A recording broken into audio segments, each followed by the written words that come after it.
Hello again, this is Jonathan and Chris, and we're together today taking a look at Chris's BF Grant Georgia WMA quota hunt buck, and we wanted to get together, kind of tell you the story on how this buck was harvested, and then we're going to run a tape on it. This buck was officially scored, so he is already in the record books in Georgia, but we wanted to kind of show you guys how to score your own buck if you were to shoot one. You know, there's a lot of stuff on the internet. People always asking how to age and score a deer, and so we figured we'd kind of go over a few simple steps on the scoring process and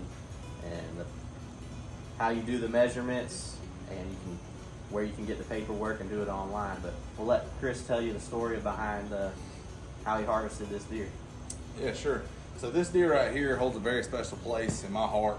It's one of the first nice bucks I've ever gotten to take. I shot this deer November the 1st of 2012 on BF Grant WMA. I've seen a lot of deer on that place and seen a lot of really nice deer on the place, but it definitely holds a special place in my heart. But November 1st, 2012 was a morning I'll never forget. It was pretty cold outside, probably about 34, 35 degrees. The wind was blowing in my face. I was sitting on the edge of a clear cut, and I'd actually got lost that morning on the way in. I had an area that I had kind of picked out, which was on the same clear cut, but I had made a wrong turn. And man, what a blessing it was to make that wrong turn. But I ended up getting down to the edge of the clear cut and said, you know what, there's a tree, and ended up just slipping up in it.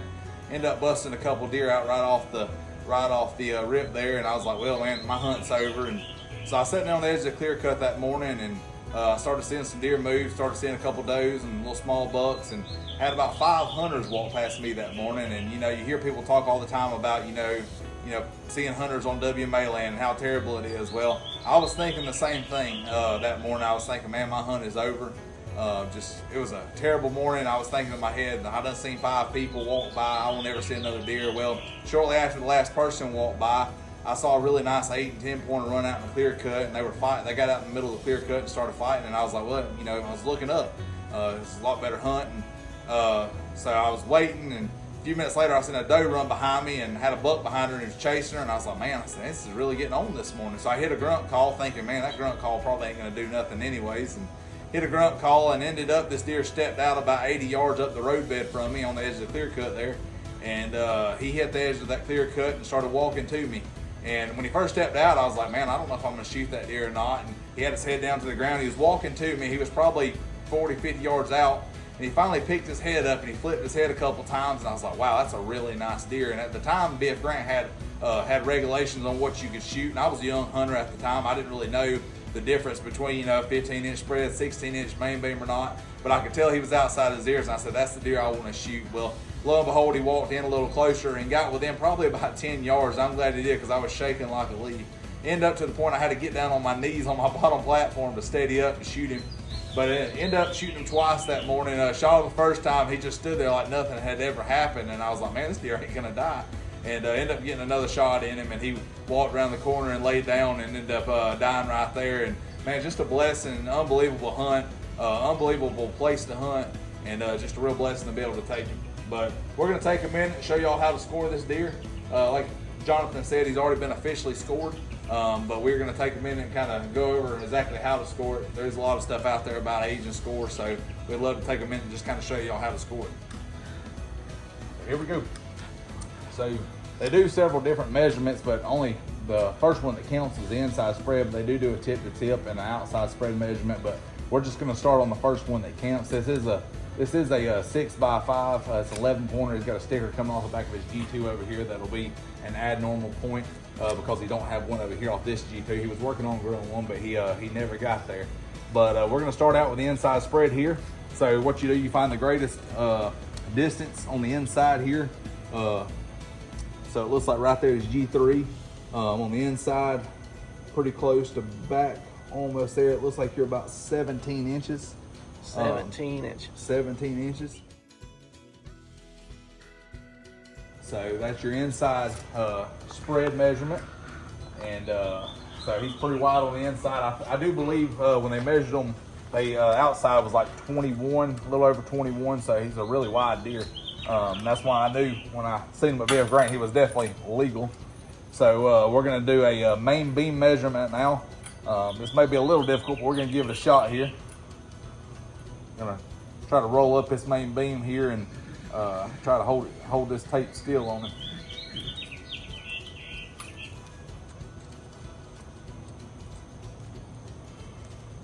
We'll work it on around here. A stiff tape measure is good for measuring tines and stuff like that, but it is hard to roll one.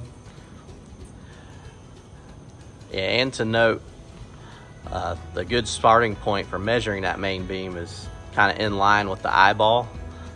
At the lowest point, right where the burr starts, is where you're going to start your measurement, and then you just kind of roll the tape as best you can all the way around.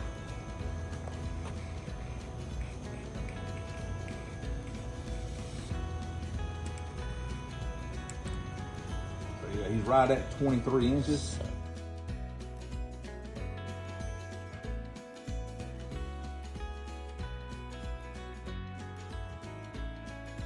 23 inches main beam. 23 inches at his main beam there. And that would be considered his right side when you're scoring. Yes, his right side. So you can kind of get confused, but this is actually his G4. They are crabbed, but his main beam comes out a little further on the front there. And so we'll step on back and we'll measure his G1, which will be his brow tine. For most everybody else, that's what they call it. So his G1, the measurement here. We're gonna measure here. I think up north they call them eye guards. Eye guards, brow tines. We call them points. Yeah. He is right at 4 inches. So 4 inch inches brow tine. on his brow tine there. That would be the G1 on your paperwork. Yes, G1 on your paperwork. Speaking of paperwork, you can go and print these off online, the official Boone and Crockett Club page, and you can print them out online for your typical whitetails, your non-typical. It's all on there. They do elk and a lot of other things as well there. We're gonna measure his G2 right here. And when you're measuring this, you stop right at the bottom of that point. You don't go down into the main beam. So you're right at 10 1/8.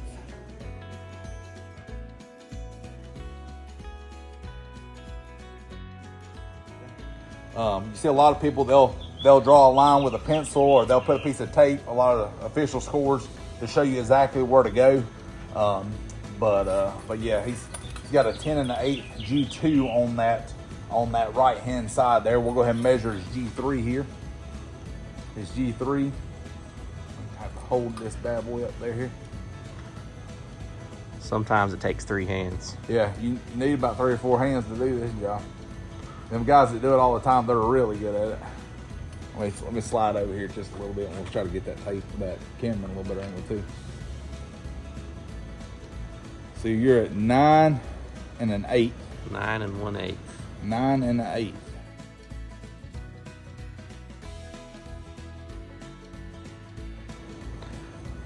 Nine 1/8 for a G3 on his right hand side. Let's see here. And for a point to count, it's got to be at least 1 inch. Yeah, it's got to be at least 1 inch here. And this is just at it. Let's see. It's close. It's real close. That like 1 1/8 inches. Yeah, right at 1 1/8 inches.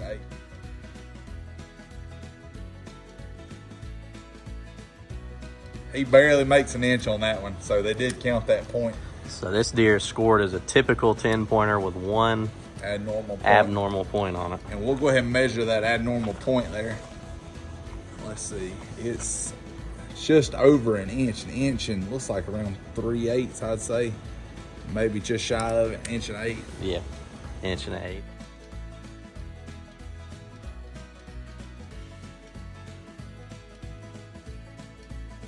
inches. 1/8 inches. So that's pretty much all your length measurements. You got your inside spread, you got your G1, your G2, your G3, your G4, your abnormal points. So now you're going to go into your circumferences. So it's what will be on your H chart. So you'll have a H1, H2, H3, depending on how many points you have, and you can go from there. So you start out with your H1, which will be right here above the burrs of your deer. This is what most people will call the mass. Yeah, the mass measurement. Looks like we are at, let's see if I can bend this on around here. Kind of hard to do here, but we're gonna get it. You gotta get it right above the burr. Yeah, right above the burr there. It's like you're about 3 and 7/8. 3 and 7/8. 3 and 7/8.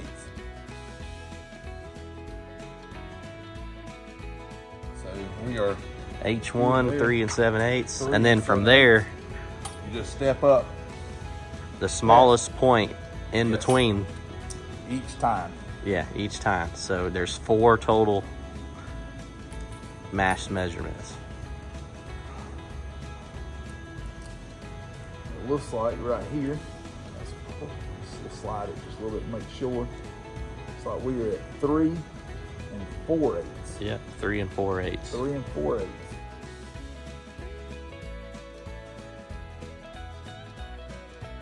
And that's another funny thing with a deer. They're all 8s. Whether it's 1/2, you have to score it as an 8. You have to score it as 8.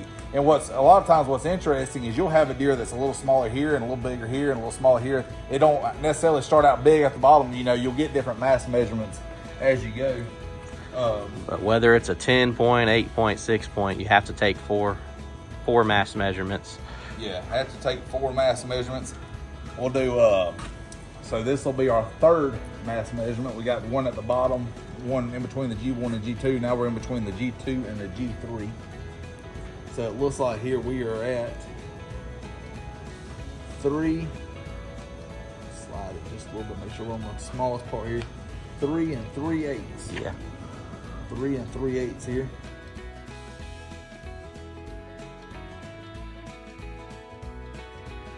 So he's holding his mass all the way out. And we'll go on. So we got one more mass measurement here. Anything over, I think it's anything over a G4 don't count, correct? Right. It's anything, you only have 4 mass measurements, so anything past the G4 does not count. Typically, this last measurement is just halfway between the G3 and the tip of the main beam. So you're looking at 2 and 7/8. 2 and 7/8. 2 and 7/8.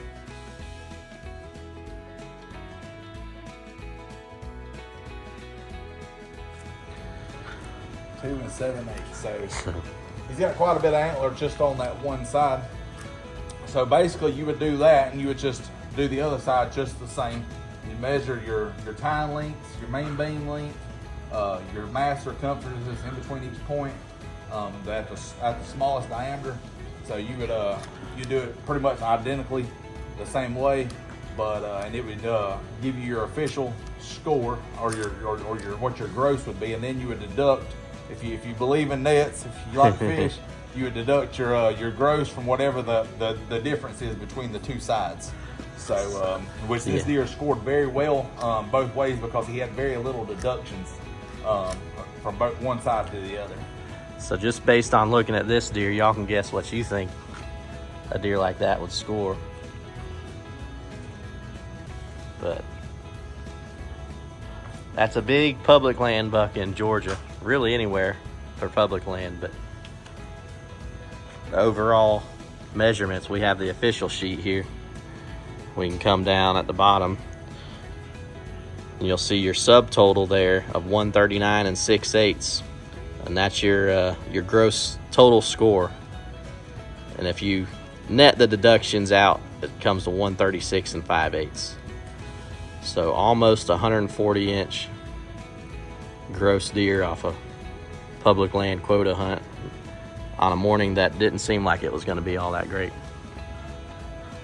So good deer, and hopefully we'll have some more to come this year off of some public land. But we just want to share with you guys how to measure one up, kind of give you a better idea on guessing the age, guessing the scores mainly. Age is a whole nother factor we can get into another time, but we'll hope to see y'all out in the woods sometime. We appreciate y'all tuning in, and if you would just like, subscribe, and share with people you know. We'll have a lot of deer hunting videos here coming soon with some good bucks on camera. So we'll see y'all then.